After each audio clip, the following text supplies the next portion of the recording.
Assalamualaikum warahmatullahi wabarakatuh.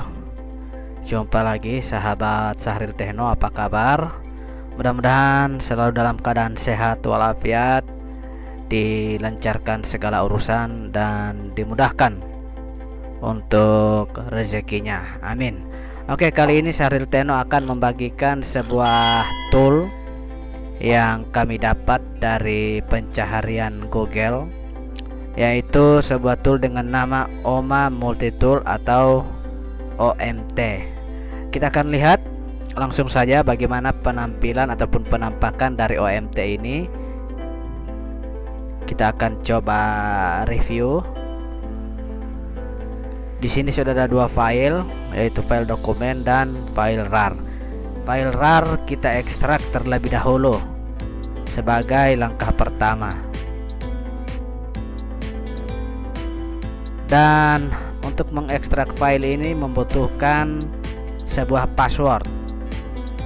Jadi untuk passwordnya sudah kami cantumkan di dalam video. Jadi silakan kawan-kawan sahabat Sahril Techno untuk mencari passwordnya di dalam video.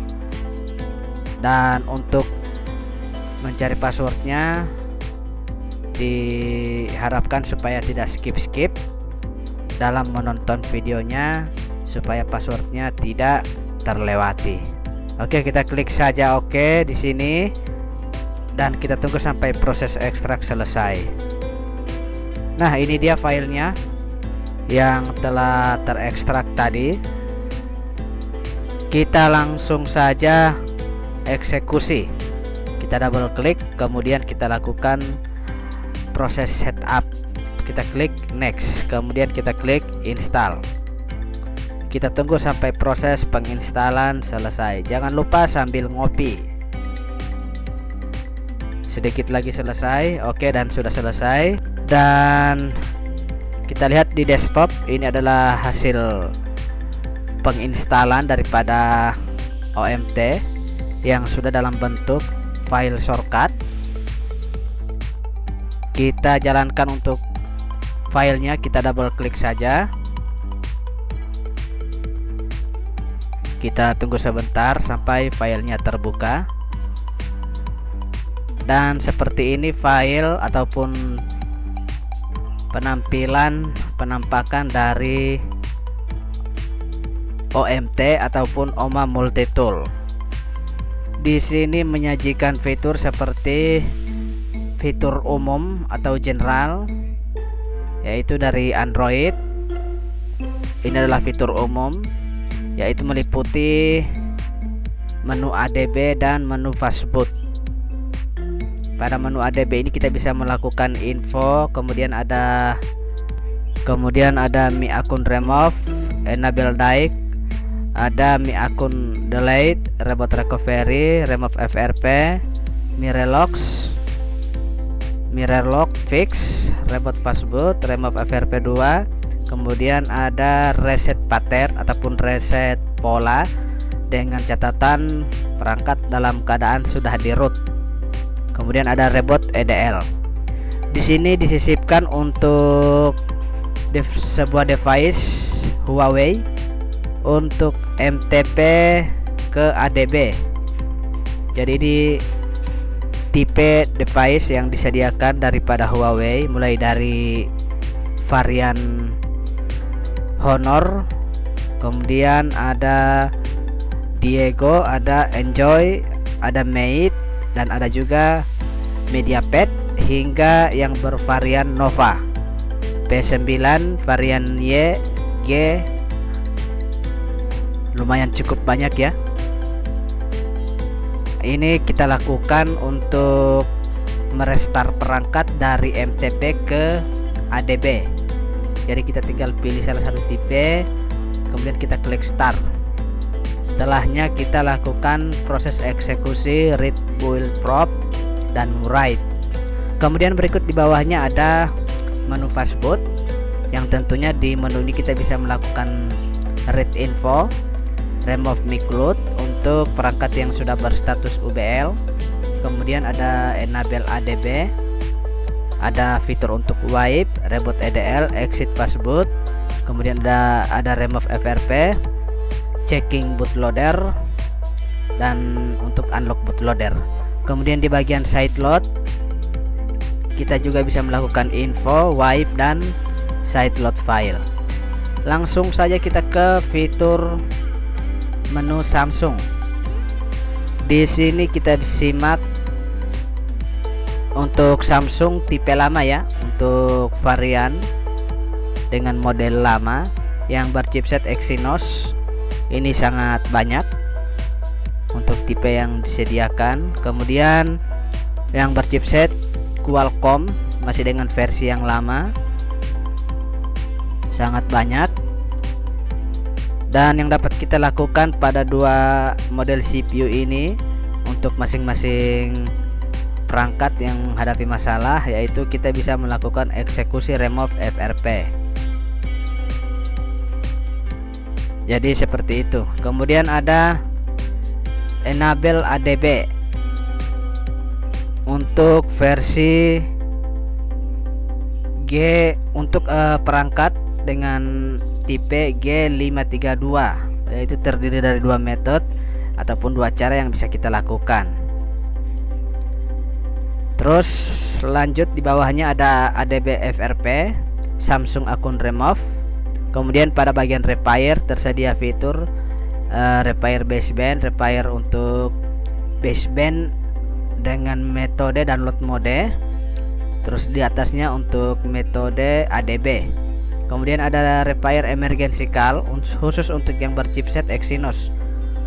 Dan ada juga factory test mode untuk posisi perangkat berada di ADB dan sudah di root. Jadi seperti itu ya. Kemudian di sini ada bagian flasher, kita lihat ada fitur untuk fast boot. Di fitur ini kita bisa melakukan partition, yaitu bisa melakukan boot erase. Kemudian ada chase, user data, recovery, persist, dan system. Jadi kita bisa melakukan erase untuk beberapa file yang disediakan ini. Kemudian ada untuk apa ini? Untuk filenya bisa kita load. Untuk filenya bisa kita load melalui menu browse. Jadi kita pilih untuk misalnya kita ingin erase user data, dilanjutkan dengan erase, kemudian kita pilih untuk browse ya. Dan di sini tombol startnya. Kemudian ada fitur Qualcomm, dan untuk fitur Qualcomm ini kita gunakan untuk melakukan apa ini? Bisa untuk melakukan flashing, untuk read, dan spesial untuk special task, chase, config FRP, persist akun, modem, dan user data. Jadi di sini kita bisa melakukan flashing, sudah disediakan kotak untuk file hostnya.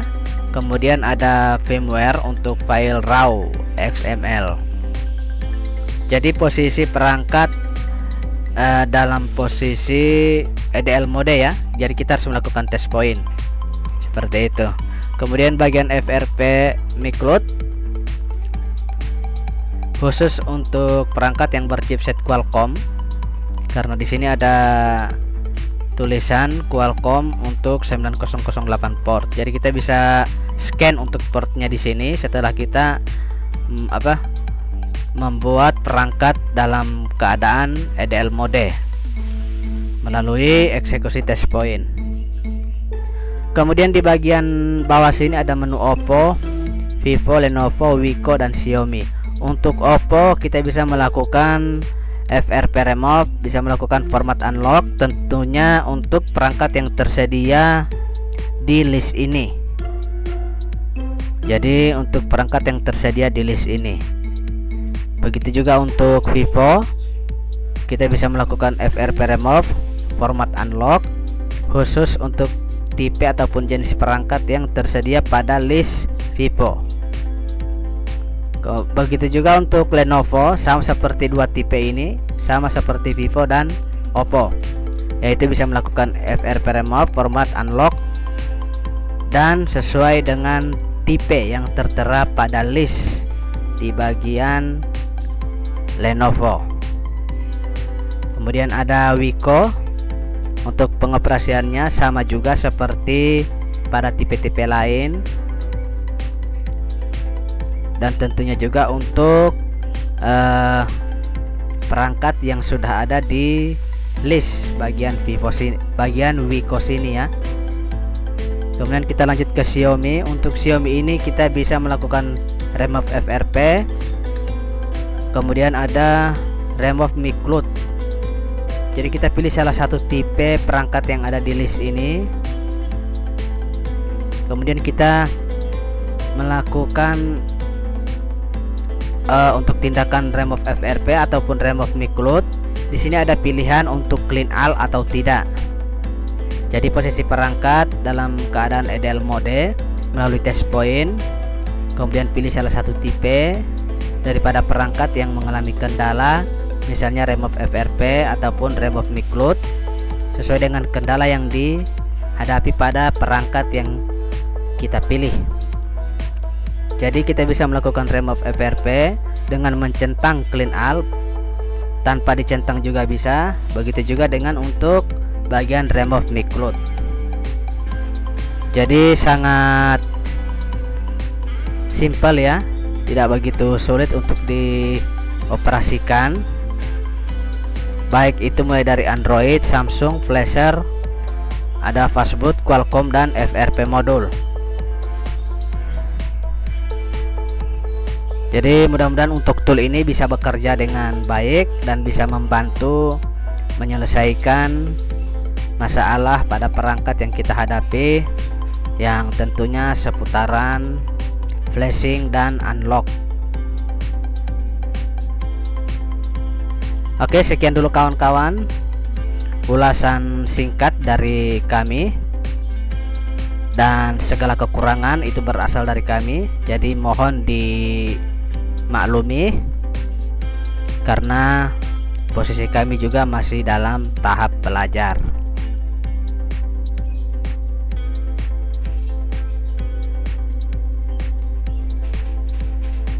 Oke, sekian dulu sampai di sini untuk sekilas review ataupun penjelasan tentang OMA Multitool, dan atas kerjasamanya dan dukungan kawan-kawan sahabat Syahril Techno, tak lupa kami ucapkan banyak terima kasih. Tetap dukung terus kami, dan jangan lupa untuk share, like, komen, dan subscribe. Assalamualaikum warahmatullahi wabarakatuh.